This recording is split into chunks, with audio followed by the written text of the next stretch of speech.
কোন বিষয় নিয়ে আসলে কথা বলবো? আপনি বলেছেন যে শরীফ ওসমান হাদির হত্যাকারীরা গ্রেফতার না হলে ও এ হত্যার বিচার না হলে আমরা ধরে নেব এই হত্যার সঙ্গে রাষ্ট্রের একটি অংশ জড়িত।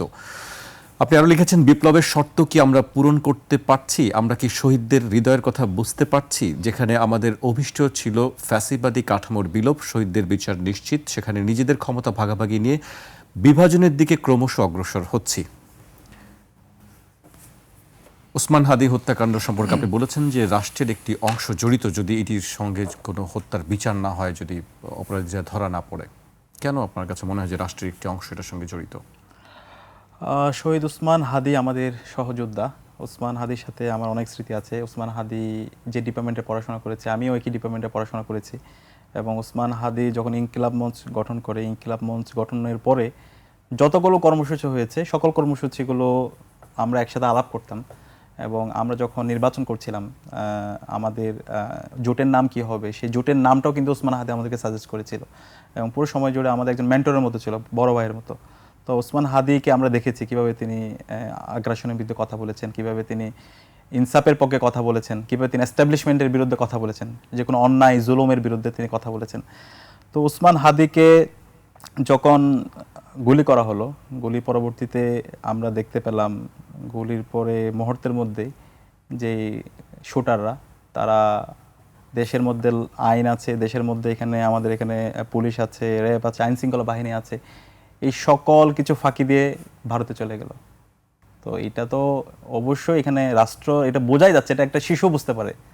এরকম একজন খুনি প্রকাশ্যে ঢাকার একদম মূল জায়গায় এইখানে হত্যা করে একজনকে শুট করার পরে এরপরে সে সেফলি পার্শ্ববর্তী একটা দেশে চলে যাবে।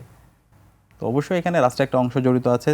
তারা সবসময় মনে করেছিল ওসমান হাদি তাদের জন্য থ্রেট।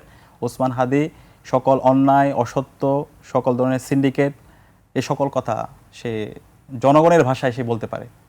এবং যে মানুষের অব্যক্ত কথাগুলো আছে, সে অব্যক্ত কথাগুলো খুব চমৎকারভাবে সে সবার কাছে হাজির করতে পারে। সুতরাং এই ওসমান হাদির সে কথাকে থামানোর জন্য তারা ওসমান হাদির মাথায় আঘাত করেছে। তো পরবর্তীতে আমরা ওসমান হাদি হত্যার জন্য অনেক আন্দোলন করেছি। আমরা সরকারের ওই সময় অন্তর্বর্তীকালীন সরকারের যারা দায়িত্ব ছিল তাদের সবার সাথে কথা বলেছি, স্বরাষ্ট্র উপদেষ্টা থেকে শুরু করে। তারা সবাই আশ্বাস দিয়েছে, তারা তাদের ব্যর্থতার গল্প আমাদেরকে শুনিয়েছে। তারা আমাদেরকে বলেছে তাদের হাতে এখন কিছু করার নেই। তাহলে একটা রাষ্ট্র কীভাবে এত ফেইল্ড হইতে পারে? তাহলে আপনাকে তো কালকে হত্যা করে ফেলবে, এরপরে আপনাকে হত্যা করার পর খুনি সে দেশ থেকে পালাবে। তাহলে এটার জবাবদিহি আপনি কার কাছে করবেন? রাষ্ট্রই তো এটা করবে। এখানে আইন শৃঙ্খলা যে বাহিনী আছে সেটাই তো তারা করবে।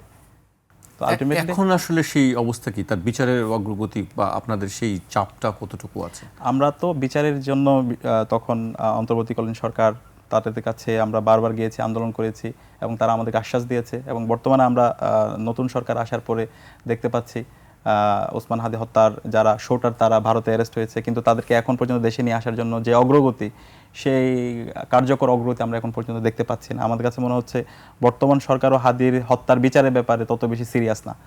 এটা কিন্তু ফার্স্ট প্রায়োরিটি হওয়া দরকার ছিল। বাংলাদেশের সকল মানুষের মূল দাবি হচ্ছে এখন ওসমান হাদি হত্যার বিচার। এবং ওসমান হাদি তার যতগুলো বক্তব্য আছে সেই বক্তব্যের মধ্যে সে বলেছেন, আমাকে যদি কখনো হত্যা করা হয়, আমার হত্যার জন্য বিচারটা হয়। তো এই হত্যার বিচার না হলে বাংলাদেশে আবার এই বিচারহীনতার সংস্কৃতির দিকে আমরা প্রবেশ করতেছি। অলরেডি আমরা প্রবেশ করে গেছি, সেই কালচারের দিকে আমরা যাচ্ছি। তো হাদি হত্যার বিচার এই স্বাধীন বাংলাদেশে হতে হবে। এবং একই সাথে আমরা এখন যেটা দেখতে পাচ্ছি, এখন সরকারের সমালোচনা করার কারণে অ্যারেস্ট করা হচ্ছে। যে সাইবার সিকিউরিটি অ্যাক্ট একটা বিস্ফোরা, সেটাকে আবার আমরা দেখতে পাচ্ছি নতুনভাবে এটাকে জলযন্ত্র করা হচ্ছে। আমরা গত পরশু আমরা দেখতে পেয়েছি একজন সোশ্যাল মিডিয়া অ্যাক্টিভিস্ট, তাকে সরকারের সমালোচনা করার কারণে তাকে অ্যারেস্ট করা হয়েছে। পরবর্তীতে তাকে কোর্টে তুলে এরপরে এখন কারাগারে পাঠানো হয়েছে।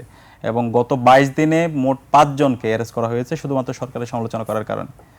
তো এইটা তো ফেসিবাদী কাঠামোর মতো হয়ে গেল যে আপনি সরকারের সমালোচনা যারা করবে, আমি তো মনে করি সরকার তাদেরকে পুরস্কৃত করা দরকার, সরকারকে হচ্ছে জবাবদিহিতার মধ্যে নিয়ে আসা। তো এটার জন্য কেউ যদি সমালোচনা করে, তাকে অ্যারেস্ট করা, তাকে ভয়ভীতি দেখানো, তার বাড়িতে গিয়ে হুমকি দেওয়া, এটা খুবই অপ্রত্যাশিত আচরণ।